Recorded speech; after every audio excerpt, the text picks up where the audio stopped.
Hello everybody, welcome to this new episode of Books Up Close. My name's Chris Lloyd. Sorry for not bringing you reviews any sooner. The days just fly by, don't they? But I'm finally here with a review of Hanya Yanagihara's latest novel, To Paradise, which came out this year.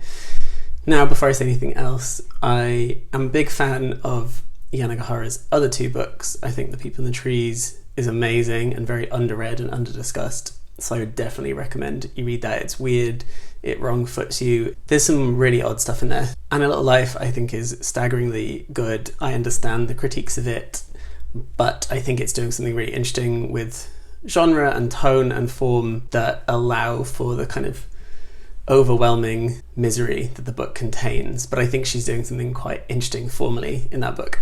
So I stand by it. However, To Paradise is not what I was expecting.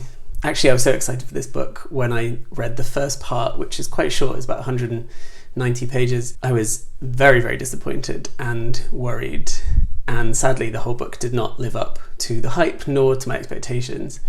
If you don't know anything about it, it's split into three parts. One set in 1893, one set in 1993, and one in 2093.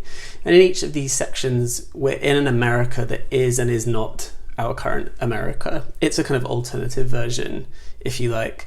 The first one, for example, in the 1800s, gay people can get married. That doesn't change the kind of racial and class politics, but it's a version of the 19th century that we don't and didn't have. The 1993 section is more in line with our reality, but again, there are some kind of moments where you think, is this supposed to be, America as it is now? And then the 2093 is this alternate future. It's plausible, it's very like our present in some ways, in terms of the kind of rolling pandemics that keep hitting the globe, but it also lives in a kind of strange sci-fi futuristic mode. Each of them has characters of the same name, which is an interesting decision. So there's a David, there's an Edward, there's a Charles or a Charlie in each of the sections, but they're not the same character. At first you think maybe the character's going to kind of be continued through across these historical jumps, but they're not. They're just people with the same names, which doesn't really make sense to me. But Yanagihara has kind of talked about the ways in which each of the kind of novels, the first one is a novella really, the second one is two mini novellas, they're quite disjointed, and then the third one is a very long novel. Each of these three sections is set at a time of kind of change. So she calls this a kind of fin de siècle novel, or end of the century novel. Now, as a literature teacher, I think of the fin de siècle in ways that don't necessarily align with this book and her version of it. So when we think of the 19th century fin de siècle, especially in the UK and Europe, we're thinking about this transition, right, between something like a Victorian age to this new 20th century modernity. So there's kind of uncertainty, there's shifting gender roles, there's shifting kind of social turbulence. In the UK especially, we've got the kind of shakings of like the monarchy and of faith and of the psyche, delivered in blows by Marx and Freud and Darwin, among many other thinkers and writers.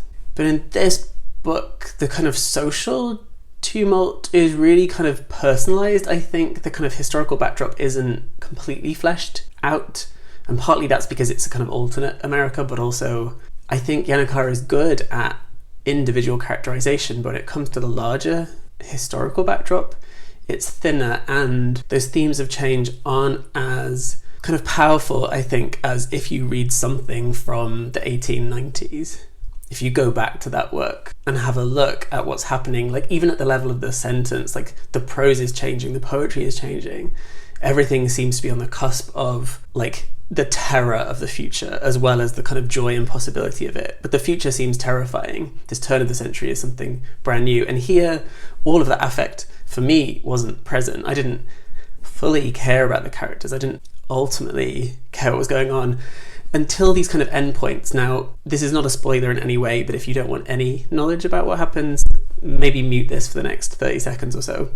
But at the end of each of the sections, Yanagihara leaves the stories quite open. They're very much cliffhangery, at least in two of them. And the third one is just kind of open. And while for some people that might leave things open and kind of exciting, for me it felt like a cop-out in a way. It was like she suddenly just changed gears and moved to a different time zone and time period. And it kind of suggests that the kind of openness of the story is a kind of a corollary for the openness of, you know, this end of the century moment. But at the same time, it leaves you really wanting more, and not in a good way. I felt like it kind of just left things kind of unraveled, which I didn't enjoy very much. So then the third part, which is this kind of pandemic-driven future, I thought was going to be effective, right? We're living through a pandemic, but it didn't make me feel much. I didn't fully care. And part of the reason, I think, is the novel structure, at least of this third part, in that you've got the present time when we follow Charlie as she's navigating this new world, with these kind of flashbacks that are interrupting, which are letters from her grandfather to another person. And this constant flitting back and forth really slows down the narrative engine for me. So even when you finally get some kind of quote unquote revelations by the end of that part, it's taken so long to get there. It's been so slow in the process that actually it left me very cold. And the very ending reminds me of another book that's kind of dystopic. And I wonder whether Yanagihara was reading that. And I don't want to mention it in case it gives anything away, but if you have thoughts about that ending, please do let me know, because I think there's something going on there. Finally, all there is to say is that I saw Yanagihara speak recently, and in that Q&A she said some things about her work and this novel and her novels generally that really threw me off, that made me question all of my thoughts about her and her work, especially questions like who gets to write what, why she stays away from kind of like women's experiences, how she thinks about history and the American project. There were lots of weird things that she said in this interview that left me with more questions than answers. So for me, I will continue reading her work for sure, but I'm going to filter out some of the things she said about the books because I think they distort them in ways that I don't particularly enjoy. However, if you feel differently, which I'm sure you will do, please do let me know in the comments below. It'd be really nice to hear what you think about this book and even Yanagihara's other works. So for me, I'm going to give this 3 out of 5. There are some good parts in it. Her writing is generally nice and it was quite easy to read, but much to be desired, sadly. So as I say, please leave comments below. Please like this video, please subscribe and ring the bell for notifications if you haven't already, and do share it with friends, family, and anyone else you think might be interested. Until the next video, thank you for watching, take care of yourselves and keep reading.